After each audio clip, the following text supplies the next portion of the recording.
Dave Plot. Je suis présentement dans la cuisine du Néandertal. Je vais vous montrer aujourd'hui comment faire un pâté chinois.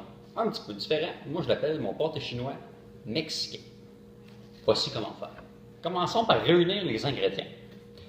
Pour faire un pâté chinois, ce que vous allez avoir besoin, c'est des patates. Moi, dans ma recette, je l'utilise moitié patate douce, moitié patate jaune. Je trouve que ça donne une belle couleur, puis un très bon goût. Donc moi, je me prépare environ 3 patates douces pour environ 6 patates jaunes. Parce que vous savez, les patates douces sont beaucoup plus grosses. J'aime ça aussi ajouter à l'intérieur 2 carottes. Vraiment, ça va rajouter un petit peu, une partie un peu sucrée si vous voulez dans les patates. Puis je pense que ça, c'est très apprécié aux gens en fait, qui viennent manger chez moi. Évidemment, on va avoir besoin de bœuf haché, environ 1 livre. Là, moi, j'ai à peu près 500 grammes. On va avoir besoin de maïs en crème. Moi, j'utilise 2 cannes en crème et 1 canne en grains. Encore une fois, c'est que ça rajoute un petit croquant à l'intérieur du maïs en crème. Puis vraiment, ça rajoute un bon goût. Ce qu'on va avoir besoin aussi, moi, j'utilise de la poudre d'oignon, du paprika, ainsi que de la poudre d'ail. J'utilise bien sûr aussi du chili, ou plutôt de la poudre de chili. On mettra un oignon et sel poivre. C'est aussi simple que ça. Maintenant, préparons-le. Donc, commençons par le plus long. Moi, je commence toujours, en fait, par les patates, puisque de toute façon, il faut les faire bouillir.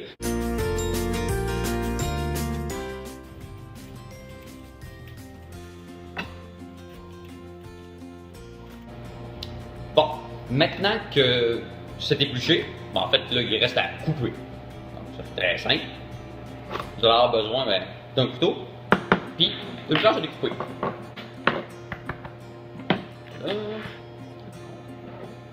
Juste avant aussi, je les mets à la passoire et je les rince. Donc, les patates, là, lorsqu'on finit de les éplucher, il reste toujours un petit peu de terre, on dirait, dessus.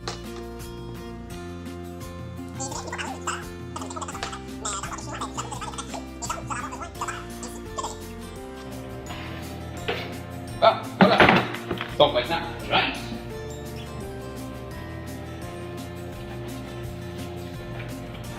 Et une fois que c'est fait, on ajoute à mon eau bouillante. Et voilà. Maintenant que mes patates sont dans mon eau bouillante, donc en fait elles seront prêtes à cuire, là je vais partir mon poêlon. Puis là, on va commencer à faire sauter un oignon.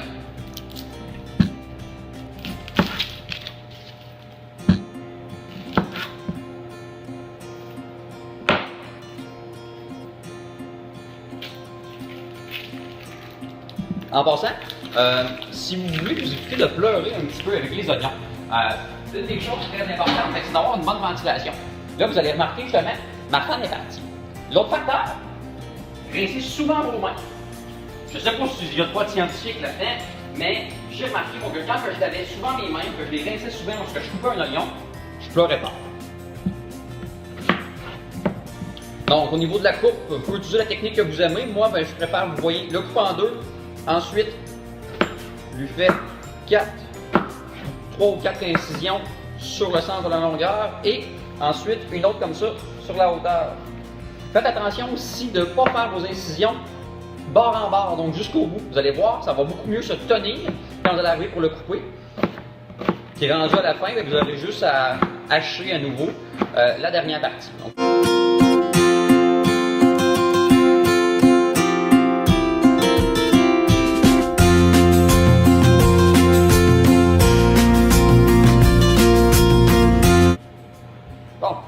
mon poêlon devrait commencer à être chaud. Donc, je prends mes oignons qui sont déjà coupés. En passant, j'ai pris le temps de mettre de l'huile dans le poêlon. Si vous préférez, vous pouvez mettre du beurre, de l'huile de coco. Donc ça, c'est à votre choix.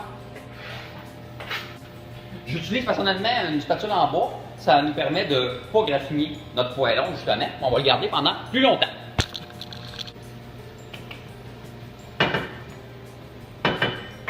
Bon.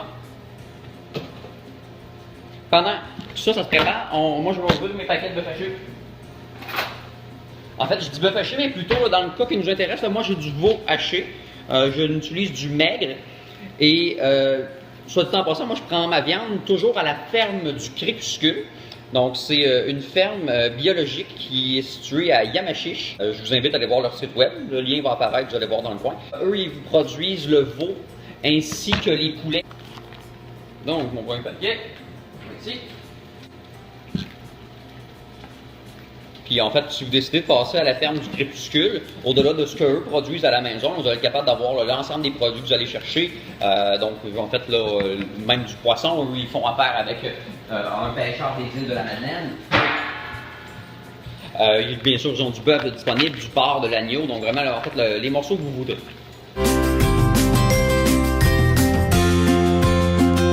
C'est à ce moment-là que je vais sortir mon chili, ma poudre d'oignon, et ma poudre d'ail.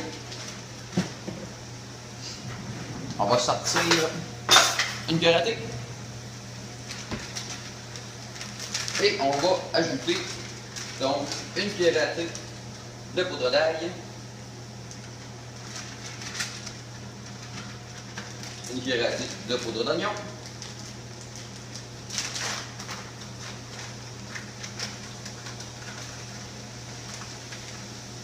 Ça.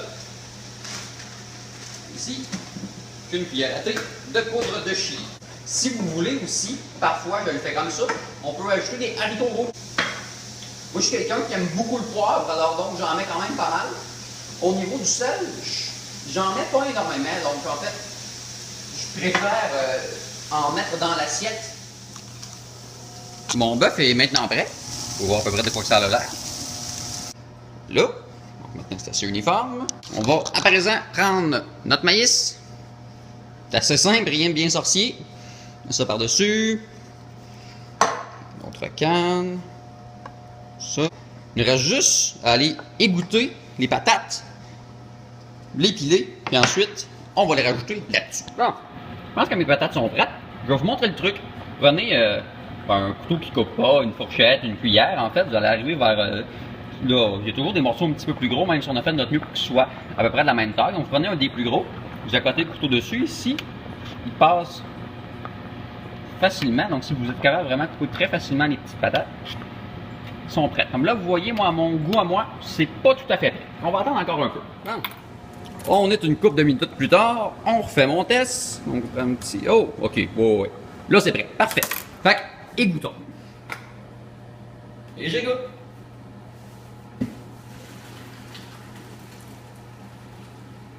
Soit dit en passant, là, je vous le mentionne parce que ça m'est déjà arrivé. Des fois, on est dans l'une où on est mêlé.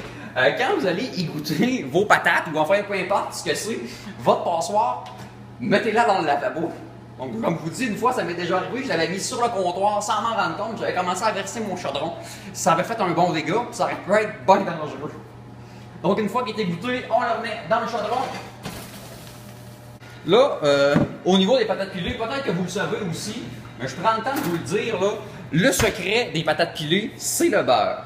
Même Ricardo le dit, dans les patates pilées, si tu te demandes si tu as mis assez de beurre, mets en plus, parce qu'il n'y en a pas assez. Fait que là, on s'en est mis une bonne quantité. On sort un peu de lait. Un petit peu là-dedans, comme ça. Ensuite, là, utilisez la technique que vous préférez.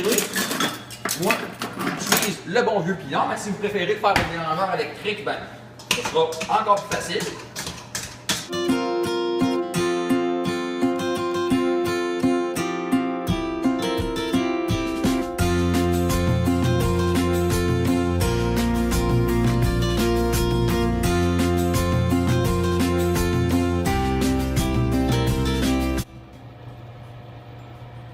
Ça me semble prêt. Donc, sortons-le. Wow! Ça va être bon.